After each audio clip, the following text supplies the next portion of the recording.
A farewell letter, a legendary sword, and a lone ninja walking into the shadows.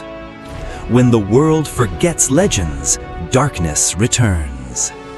This is the story of Ryu Hayabusa, Ninja Gaiden, Shadow of the Dragon Sword.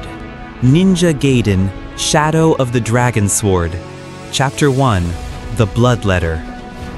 The wind howled like a beast across the Hayabusa village, tucked away in the cold shadow of the Iga Mountains. Snow drifted softly past the wooden eaves of ancient roofs, as if the world itself was holding its breath.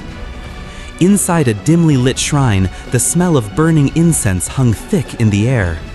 Ryu Hayabusa knelt before the altar of his ancestors, motionless, his eyes locked on the weathered parchment in his hands.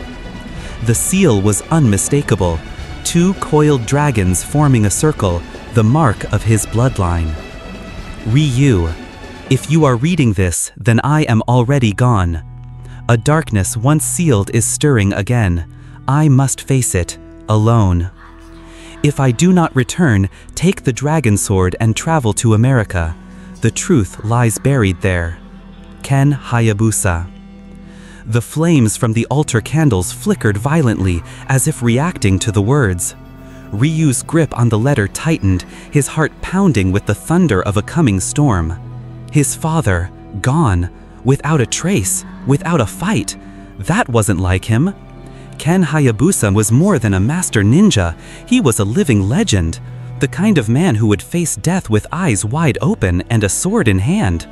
If he said something was awakening, it meant the world was about to change. Ryu rose silently and turned toward the wooden weapon stand in the corner of the shrine. Upon it rested the soul of his clan, the Dragon Sword. Forged centuries ago, passed down through generations, its blade had tasted the blood of demons, tyrants, and would-be gods. But now, it hummed with unease. As he unsheathed the weapon, its edge shimmered faintly in the firelight, cold, alive. He tied it across his back in one smooth motion. A gust of wind slammed against the window shutter, as though the world outside had sensed the blade's awakening. "I'll find you, father," Ryu whispered, "and if someone has taken you from this world, they'll answer to me." He stepped out into the snow, his cloak whipping behind him. By morning, he would be halfway across the globe, headed into the heart of a nightmare centuries in the making. Chapter 2, The Stranger and the Shotgun. The cargo doors of the Trans-Pacific flight screeched open as Ryu stepped out onto the tarmac at an old, half-forgotten airstrip somewhere on the outskirts of New York State. The sun was just beginning to rise, casting long shadows over frost-covered grass. Everything felt off, too quiet. He hadn't even stepped into the terminal before he sensed it. Someone was watching him. Instinct kicked in. Ryu lowered his stance just slightly, one hand drifting toward the dragon sword beneath his coat. He scanned the horizon. Nothing. Then, boom! The bark of a shotgun shattered the silence. The round whistled past his head and tore through a rusted fuel drum behind him, sending a spray of gasoline into the air. He flipped sideways behind a stack of crates just as a second shot rang out. "You're a hard man to track, Hayabusa," a voice called from the shadows. "But you shouldn't have come here. This ain't your fight." Ryu didn't answer. His heartbeat slowed, steadying like the rhythm of a practiced kata. He waited. Footsteps, crunching gravel, closing in. Another shadow moved along the wall of the hangar. Ryu sprang. In a blur of motion, he was out from cover and behind his attacker. One sharp strike to the wrist disarmed the man. The shotgun clattered to the floor. Before the attacker could blink, Ryu had him pinned face first against the wall. "Who sent you?" Ryu growled. The man spat. "You're already dead, ninja. Everyone on that list is." Ryu froze. What list? But the man bit down. A small click. Cyanide. He shuddered once, then went limp. Ryu stepped back, letting the body slump to the ground. He searched the corpse quickly and found a patch, Tetracorp Security. He didn't recognize the name, but the symbol was familiar. A red sun eclipsed by a black eye. It matched a seal he once saw in an old scroll buried deep in the Hayabusa archives. Whoever this was, they weren't ordinary mercenaries. As Ryu stood, a flicker of movement caught his eye. Across the airfield, a woman in a dark trench coat was watching him from a rooftop. Blonde, calm, calculating. Before he could react, she disappeared. Back at a rundown motel off Route 17, Ryu stood shirtless in front of a mirror. His torso bore the scars of years of training, of missions no one ever heard about.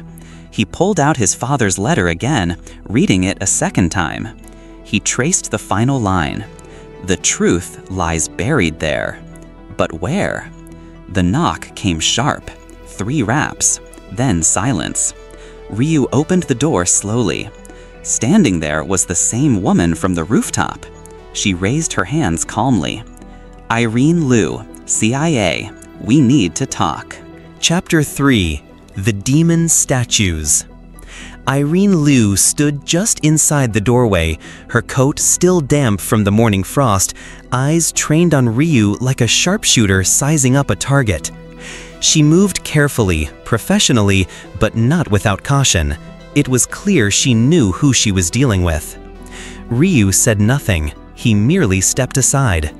She entered, glancing once over her shoulder before pulling the door closed behind her. "Your father was working with us," she said without preamble.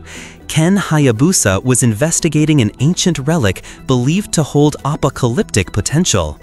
She reached into her coat and pulled out a thin leather folder. Inside were photos, grainy satellite images, fragments of stone tablets, and sketches of 2 small demonic statues, each inscribed with symbols no modern language could decipher. 2 statues, she continued. They date back to pre-Mesopotamian ruins. One was excavated in South America, the other stolen from a museum in Cairo. Together, she said, lowering her voice, they are said to unlock something called the Demon Portal, a gateway to an entity from another plane. Ryu's eyes narrowed. "Joshin," he said quietly. Irene looked surprised. "You know the name?" "I've seen it in the Hayabusa scrolls, a demon god banished by the dragon lineage over 1,000 years ago. His soul was split and sealed into 2 statues. "Then you understand," she said, pacing the room. "There's a man, he calls himself the Jokio, a cult leader, rogue scientist, former weapons contractor. He believes the demon can be reborn through a ritual during a rare planetary alignment." Ryu folded his arms. "And you think he has both statues?" Irene hesitated. "We believe he has one. The other may still be hidden. Your father was searching for it." The silence between them grew thick. "Where is he now?" Ryu finally asked. Irene lowered her gaze. "We don't know. He went dark 2 weeks ago during a mission in the Amazon basin." Before Ryu could respond, the window exploded. Glass and wood splinters tore through the air as a small cylindrical device tumbled across the floor, a flash bomb. "Get down!" Irene shouted, diving to cover. Ryu had already moved. The room burst into white light and smoke. In the chaos, figures emerged, masked men in black body armor, moving like shadows, Tetracorp assassins. Ryu flipped over the bed, kicking one attacker into the wall with enough force to splinter the plaster. Another lunged with a stun baton. Ryu sidestepped, caught his wrist, and drove his elbow into the man's throat. Irene ducked behind a table and returned fire with a compact sidearm. One of the assassins took a shot to the chest and collapsed. But more were coming. Ryu drew the dragon sword. The air seemed to freeze. The moment the blade flashed, the room changed. Every motion, every breath was war. In under 30 seconds, it was over. The motel room was a wreck. Smoke lingered. 3 bodies sprawled on the floor. The others had retreated. Irene stood slowly, coughing. "They're not going to stop," she said. Ryu sheathed the blade. "Then neither will I." Chapter 4: Into the Amazon. The rain came down in sheets. Thick, relentless, and heavy with the stench of rotting vegetation. The Amazon rainforest was alive, not with the sounds of birds or animals, but with silence. A kind of silence that made the skin crawl. Ryu crouched at the edge of a decaying wooden bridge, scanning the overgrowth through the dense mist. Behind him, Irene adjusted the straps of her field pack, her boots sinking slightly into the mud with each step. "This is where his signal was last traced," she said, holding a small GPS tracker. Ken was headed to a temple ruin hidden deep in this quadrant, uncharted, off the books. Ryu nodded, but his eyes were already elsewhere. The jungle was watching. He could feel it. They moved wordlessly through the foliage, cutting through vines and ducking beneath twisted branches. With every mile, the canopy grew tighter, the air thicker, the sense of wrongness stronger. 3 hours in, they found the first body. A local guide, throat slit, his eyes frozen in terror. "They've been here," Irene said grimly. "No," Ryu murmured. "They are here." He drew the dragon sword. Not seconds later, a figure dropped from the treetops, silent, swift, blades drawn. Ryu parried mid-air, the clash of steel ringing through the jungle. From the shadows, more came. Men not of Tetracorp, but cloaked in crimson and bone. Cultists, followers of Jacquio. Their eyes glowed faintly, as if something other than blood ran through their veins. Ryu moved like wind through fire. His blade danced, slashing through flesh, deflecting knives, turning death aside with every motion. Irene provided cover fire, taking down 2 from a distance, but the swarm kept coming. They weren't here to kill, they were here to delay. One of the cultists hurled a smoke vial to the ground, the area filled with choking fumes.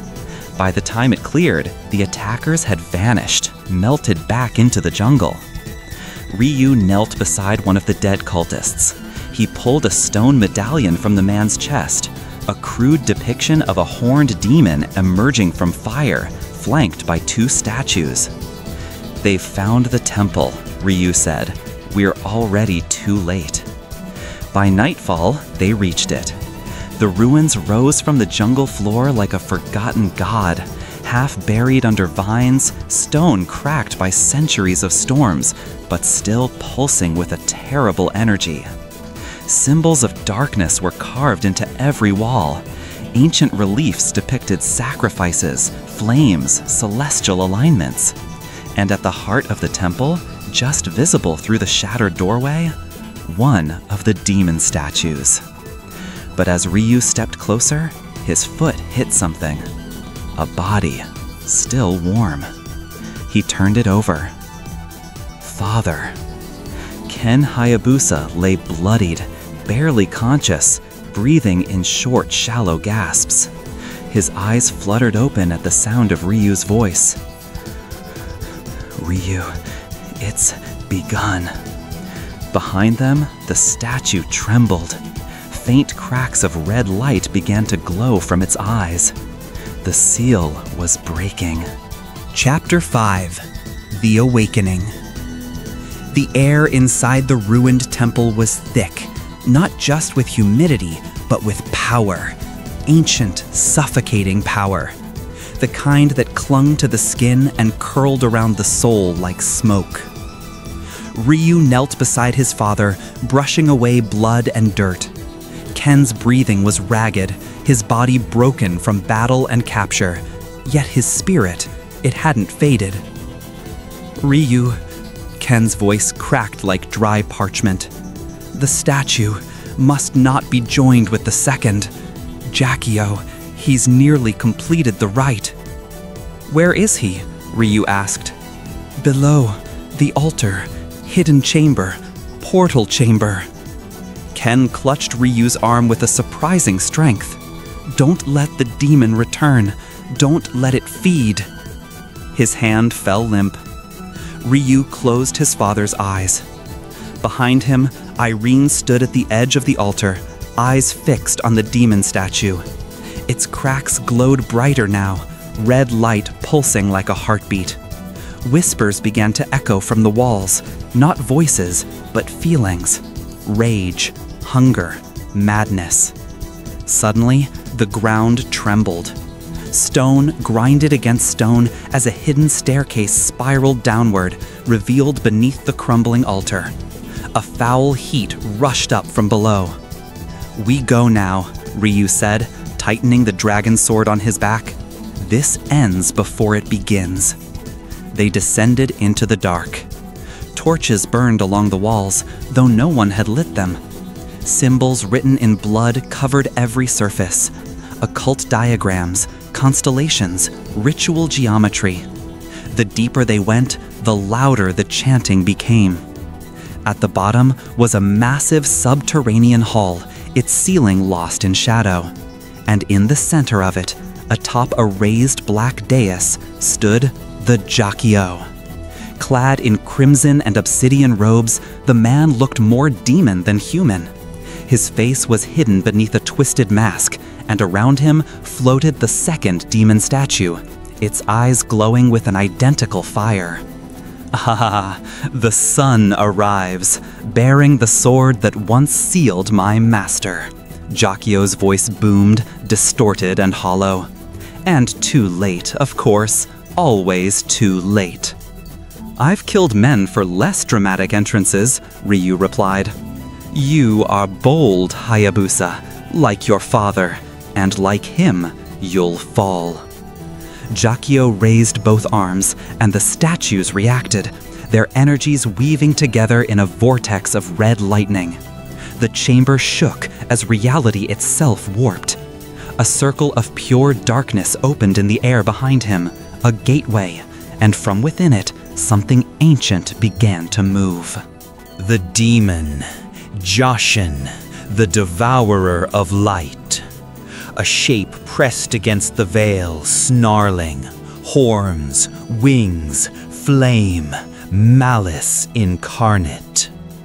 "Once awakened," Jakio said, "he will feast on this world, and I shall stand at his side as God and King." "You talk too much," Ryu said, and he leapt. The battle erupted in chaos. Jakio conjured fire and shadow, hurling bolts of infernal energy that blasted stone and shattered pillars. Ryu moved like lightning, dodging, slashing, countering with speed no human could follow. Irene provided support, firing precision shots that disrupted Jakio's control of the statues. But the ritual was nearing completion. The statues hovered together, spinning. The portal widened. Ryu knew he had one chance. He channeled everything, the memory of his father, the weight of his clan, the fury of generations, into the dragon sword. This ends now. He launched himself at Jakio and struck, a single perfect cut. The blade cleaved through the warlock's chest, and in that instant, the energy surged backward uncontrolled. The statues cracked, the portal imploded. Jakio screamed, a sound not entirely human, and was dragged into the collapsing gateway. And then, silence. The statues crumbled to ash. The air grew still. The torch flames faded. Ryu stood alone, blade in hand, smoke rising from its edge. Later, above the jungle, a rescue helicopter hovered as Irene spoke quietly into her radio. The threat has been neutralized. Subject Hayabusa is secure. We'll debrief in transit. Ryu sat beside his father's wrapped body, gaze distant. He died trying to save the world, Irene said, sitting beside him. No, Ryu answered. He died protecting what mattered, and now I carry the sword. Epilogue: The dragon never sleeps. Weeks had passed. Back in the Hayabusa village, the snow had returned, soft, silent, and indifferent to the battles of men and monsters. Ryu knelt once again before the family shrine. The sword, the dragon sword, rested across his knees, cleaned and polished, but still warm with memory. Before him stood a stone marked with only 2 characters, carved deep into the granite: Ken Hayabusa.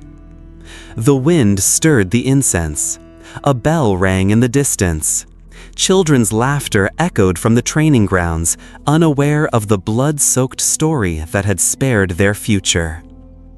Irene stood nearby, watching Ryu in silence. She'd traveled all this way to deliver one final report and to say goodbye. "You could work with us, you know," she said softly. "The world could use someone like you." "The world doesn't need more warriors," Ryu replied without turning. "It needs guardians, people who fight before evil rises, not after." She nodded, understanding. "What will you do now?" He rose, fastening the sword across his back. "Wait," he said. "Watch. Train. Because darkness always returns."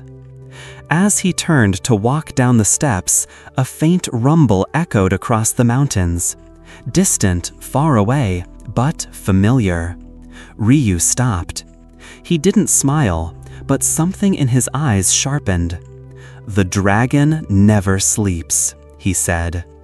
And then, like a whisper of wind, he was gone.